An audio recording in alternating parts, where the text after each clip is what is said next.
আসসালামু আলাইকুম রহমতুল্লাহি ওয়া বারাকাতুহু। প্রিয় দর্শক, আজকে আপনাদেরকে শোনাবো এক অবাধ্য জিনের কাহিনী। প্রাচীন এক গ্রামে এক বুড়ো আলেম বসবাস করতেন। মানুষ তাকে হাফেজ সাহেব নামে বলে ডাকতেন। তিনি রাতে কবরস্থানের পাশে বসে কোরআন তেলাওয়াত করে মৃতদের জন্য দোয়া করতেন।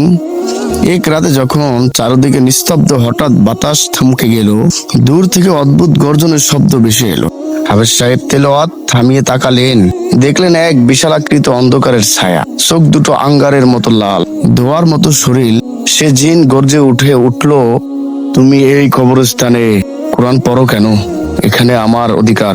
হাফেজ সাহেব শান্ত কণ্ঠে বললেন, আল্লাহর কিতাবের তেলাওয়াতের উপর কারো অধিকার নেই। সরে দাঁড়াও, নাইলে আল্লাহর নামে তোমাকে শাস্তি দেব। জিনটি আরো ভয়ঙ্কর রূপ নিল। চারপাশে শীতল বাতাস বইতে লাগলো, গাছগুলো ধুলে উঠলো। সে চিৎকার করে বলল, আমি বহু যুগ ধরে এই কবরস্থানে বসবাস করছি, আমাকে কেউ তাড়াতে পারেনি, তুমিও পারবে না। হাফেজ সাহেব সঙ্গে সঙ্গে সূরা আল বাকারার প্রথম 10 আয়াত তেলাওয়াত করতে লাগলেন এবং জোরে জোরে আয়াতুল কুরসি পড়লেন। হঠাৎ জিনটি কাঁপতে শুরু করলো, তার আঙ্গার চোখ নিভে এলো।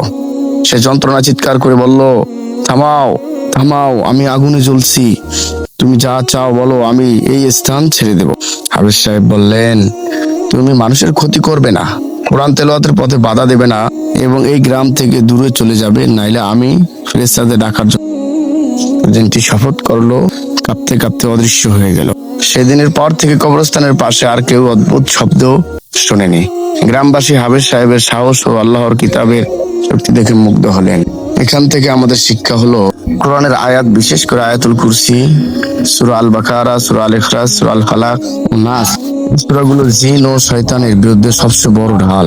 জিনের ভয় বা শক্তির চেয়ে আল্লাহর স্মরণ ও তাওয়াক্কুলই সবচেয়ে বেশি শক্তি। তাই এই সকলকে বলতে চাই যে যেখানেই থাকুন, অনেক সময় অনেক মানুষ রাস্তা দিয়ে হাইটে যায় রাত্রিবেলা, আয়াতুল কুরসি, সূরা ফালাক, সূরা নাস পরে সবসময় ফু দিবেন গায়ে।